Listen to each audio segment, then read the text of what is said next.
kay Ate Nenita. Bakit po? Bakit hindi kayo boto sa kanya? Sa tuwing pupunta ako sa kanila, halos pinagdadamutan niya ako ng pagkain. Samantala minsan, maglalaba ako sa kanya. Kunting tira niya na ako bibigyan. So pag naglaba kayo, bakit hindi niyo po siya binabayaran? Kabaligtaran po lahat ang sinasabi niya. Puro kasinungalingan. Halos pamilyahin po namin lahat yung mga kapatid niya. Oh, bakit? Hindi ko sinabi yung pag-isa na inayawan ko na rin yung kapatid niya dahil ang mga kapatid niya lahat nakapisan sa amin. Ang sinasabi niyo po ba, pinagdadamutan kayo ni Nenita? Pinagdadamutan pala yung ganon. Pag pumupunta Para pag di ako, pinagdadamutan pa ba yung ganon? Ang bahay niya. Halos lahat ng pagkain namin, dinadala ko Anong sa inyo. dinadala? Sinungaling Ay, ka. nako, ikaw Talaga Sandali. Sandali lang. Sinungaling. Ikaw sinungaling. Sinungaling ka. Kaya kami naghiwalay ng kapatid mo eh. Kasi Sinasabi po, Naghiwalay na kayo. Tapos ang problema. sulsul ka. sinasabi po ni Aling Nenita na Oh, sulsul ka. parang isa daw kayo sa dahilan kung bakit sila naghiwalay ni Eddie. Liwanagin lang po natin, Aling Tess. Pag pumupunta kayo doon, naglalaba, inaabutan po ba kayo o hindi? Hindi. Sinungaling ka. Ni isang kusing. Hindi niyo po Ay, binabayaran? nako, mga anak niya doon na rin kumakain sa bahay. Oh, Lumalapit dinadala na lang niya ako lahat. dyan pag ako Ay, nako. nagigipit. Eh, yung Hindi listahan pa mo niya kaya ako doon sa pagbigyan. tindahan. Ano po ba ang trabaho ninyo? Yun, minsan naglalaba-laba. Nagiging labada lang ang dami niyang anak. Pwedeng pagkahanap buhayan. Pag walang-wala Ilang taon na po ba ang gipit-gipit, panganay ninyo? Kanya rin ako nalapit. Pero hindi niya na ako binibigyan. Pinamumukha niya sa akin. Bakit? Nang nag-asawa ba kami, dapat ba kayong dala namin pati ng asawa ng kapatid mo? Ayun talaga. Bakit? May O, anak din bakit? si Eda. Oh. Sinabi ko bang ganun? Dapat marunong ka rin sa akin. Ay naku, nagsasawa na rin ako. Hindi lahat ng oras. Sandali lang po. So, ang sinasabi po ninyo, Aling Tess, dapat nung nagsama si Eddie at si Nenita, kasama din po kayo? Magkalapit lang ng bahay namin dalawa. So, obligado po sila na tulungan kayo? Yun ang gusto nilang Hindi ko rin mangyari. sinasabi. Paano po? Hindi ko sinasabing ganon. Ay, ibig ko sabihin, ako naman naglalaba-laba sa'yo kahit pa paano. Bakit naman daw hindi nyo binabayaran? Ang gusto ko lang po mangyari, pag utang sa tindahan, pag utang-utang, hindi yung ganun na At lahat okay, na lang so ang libre. nangyayari, pag umutang siya, ang nagiging kabayaran, naglalaba siya sa'yo na hindi mo na binabayaran dahil may utang siya. Hindi po. Iba yung bigay, may utang pa sa tindahan. Ganun po ang nangyayari. Hanggang sa nagkapatong-patong. Bakit naman po daw hindi nyo binabayaran ang utang nyo? Ugali mo kahit kailan. Ay, Ay, hindi po kasi Aling Tess, pag utang ay utang. Kahit kayo ay magkapatid, Yun nga po, gusto kong kahit mangyari. kayo ay maghipag, kahit kayo ay mag-ina. Ako pag umutang ako sa nanay ko, kahit na sabihin mong 500 yon, hindi mo pwedeng sabihin bigay yon, babayaran mo. Kasi utang yun eh. Minsan, pag may Ang tira tanong naman ko, ako, nagbayad po ba kayo ng utang nyo? Kaso lang talagang madamot yan Ay, eh. nako. Masama ugali. Masama ugali mo. Okay, ano po ba ang ibig sabihin ng madamot sa inyo, Aling Talaga Tess? naman eh. Sandali lang po. Hindi ho. Baka lang din ho, Aling Nenita. Okay, sandali lang. Baka lang naman din. Baka lang naman din po kasi, Aling Tess, alalahanin din po ninyo, may pamilya din po siya. At yung negosyo, hindi naman po pwede na yung tindahan, puro utang. Kasi paano rin po, may ikot yung pinuhunang pera kung puro utang kayo. Sinungaling yan. Hindi ko po sinasabi yan. Ako lumalapit. Magkano ang utang niya nung natatandaan mo? Hindi mo mabilang. Sa haba-haba ng listahan niya, mula pa nung Ano? umpisa ako. Sinungaling ka talaga. Sandali lang po, Aling Tess! Sinungaling. Sinungaling mo. Ikaw ang sinungaling. Ikaw na nga ang may utang. Ikaw pa matapang. Sandali! Ikaw pang matapang. Ikaw pang matapang. Bakit hindi ko mapatulan yan? Dadayad ako kahit So, diretsa ang tanong, Aling Tess, kayo rin ngayon ang isa sa mga sumusulsol kay Eddie na kunin ang bata? Isa rin yan. Yung Nasabi kapatid niya na yan. niya sa akin na gusto niyang makita. Yung nga, pinag-usapan namin magkapatid, sabi ko, sige, tutulungan kita. Tapos anong ginawa niya? Inuwi pa ng probinsya. Kundi Ano masama sasabihin ang mo? ugali mo talaga. Sasabihin ko sa anak niya na bakla yung sinasamahan ng kapatid mo. Sa Ay, sama di yung bali yun. bata. Kasama Bakit? yung bata. Kahihiyan lang ng pamangkin mo. O yun, diyan ka O, magaling. kahihiyan talaga ng Kahihiyan. pamangkin Pero mo. ikaw yung kadamot-tanong. Hindi mo. Sandali lang, Aling Tess! Masyado kang high blood. Aling Tess, hindi naman ako. Mahal mo. Aling Tess! Aling Tess! Ikaw pa ang manunugod. Ang kapal naman ng mukha mo. Inaayos lang kita eh. Hindi. Masyado Pa yan, ayos pa Aling yan. Tess, naunawaan niyo po ba? Sumabi ka Dali ng lang. totoo. Aling Tess, Mama. ipagpalagay po natin, sandali lang, na kayo po si Aling Nenita. Umalis ang asawa ninyo. Iniwanan kayo ng 8 anak. Dadating matapos ang 3 taon, gustong kunin ang 8 bata. Papayag ka? Siyempre hindi yun. Oh, yun ang damdamin niya ngayon. Kung sinasabi po ninyo, Ate Tess, na si Ate Nenita ay madamot, si Alvin hindi po. Kamusta si Alvin? Yun. Pagka gusto kong ano sa kanya, binibigyan niya ako. Pag sinabi ko sa kanya, bigyan mo ako kunting gusto kong magtungkit. Yun, Ano bibigyan po? niya ako. Sandali lang, hindi natin narinig. Ano po yon?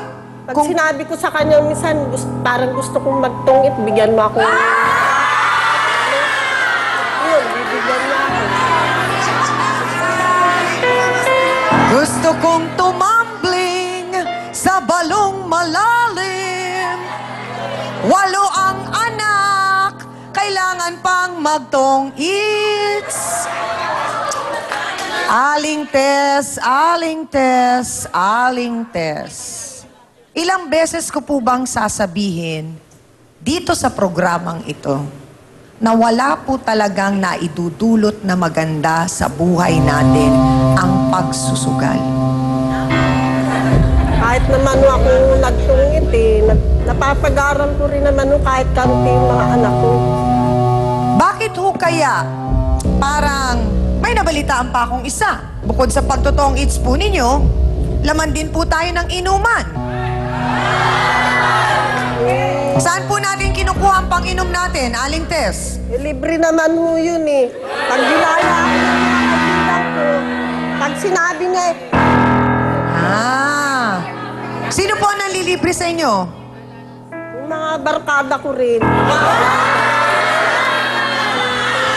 Oh my God, I feel so out of place. I don't have barkada. I don't have time to go to barkada.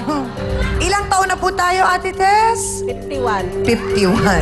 Dr. Camille, ito pong narinig natin na pagkakakwento po ni Aling Tess at ni Nenita ay hindi itong unang pagkakataon na nakarinig tayo ng mga ganong reklamo na hindi pagtulong di umano ng kapatid o ng hipag doon sa karelasyon.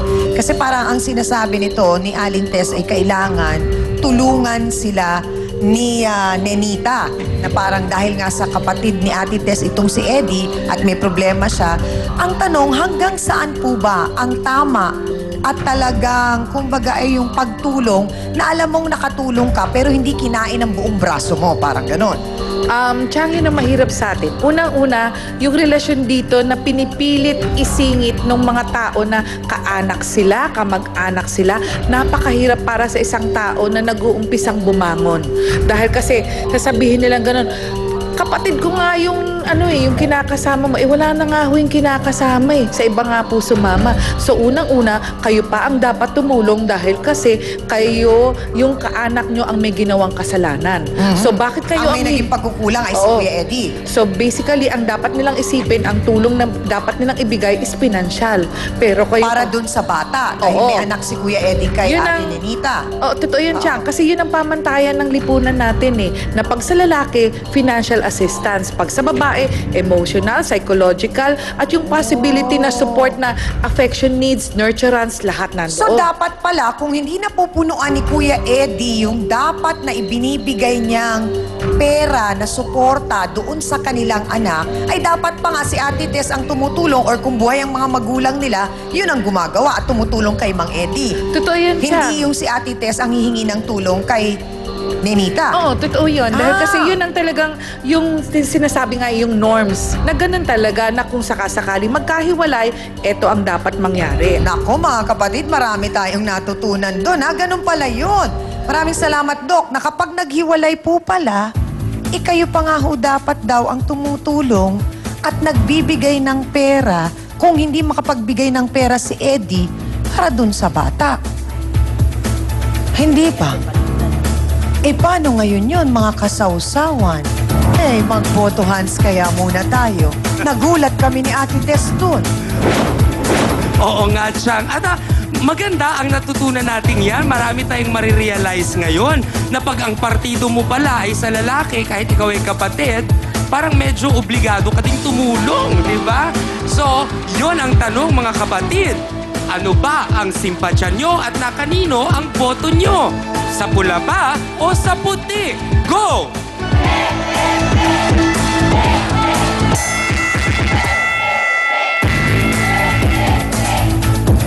Chang! Malinaw na malinaw sa ating mga sausawero at sausawera, naiintindihan nila kung bakit itong si Ate Ninita ay medyo parang kumukulunga ang dugo na siya naman ay naaabala na namang muli nung kanyang dating kinakasama at binabawi ang kanyang anak. At dagdag pa dito, abay, may nakikigulo pa nga. So ayan, nakikita natin ang suporta sa kanya ng mga sausawero at sausawera. Yan ang ating unang boto, Hans. Hindi raw po magampanan kasi ni Ate Ninita ang papel ng isang mabuting may bahay. Kaya sa piling ng iba, siya ay namamahay. Aba, ano naman ang kwento ng panig mo? Eduardo Eddie Santidad, pasok!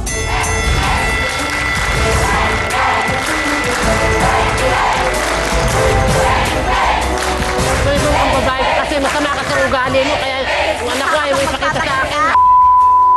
Sa Sama ng ugali mo. tanong, bakit po ninyo nasabing masama ang ugali ni Ate Kasi Ninita? Pag dadating ko galing sa trabaho, hindi man lang marunong magluto, hindi man lang marunong Ay, maglinis. naku, kung ano-ano nang ginagawa mong kwento ngayon. Kasi sumama ka na sa bakla. Eh, wala ka nang pakialam doon. Kaya ako nga sinagustuhan Ay, naku. dahil doon ko nakita. Ang dami nang sasama. So, hindi ko na diretso ang nakikita tanong, sa'yo. talaga pong may ipinalit kayong Becky para kay Meron Ate po. Ninita. Mayroon po.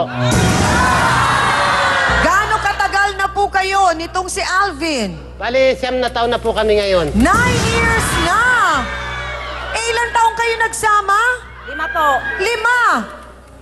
Ay, magkukwentahan na naman yata po tayo. Paano bang nangyaring 9 tapos 5?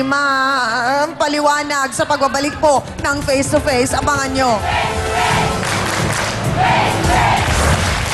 Kunyari ka pa? asawa mo, ano ba magagawa mo? Minahal ako niya. Kunyari ka Iniiwan ka. pa? Kaya iniiwan ka Kapal dahil talaga ng wala mukha kang mo. pagtsatsaga sa anak mo. Facebook sausawa na mga kapatid. Juwin Kanyal. Alam mo ba, Chang, na nakaka-addict talagang panoorin ang F2F? Basta naumpisahan ng panoorin ay parang gusto mo nang araw-arawin. Sana, Chang, tumagal pa ang inyong programa at mas marami pa kayong problemang malulutas at taong matutulungan.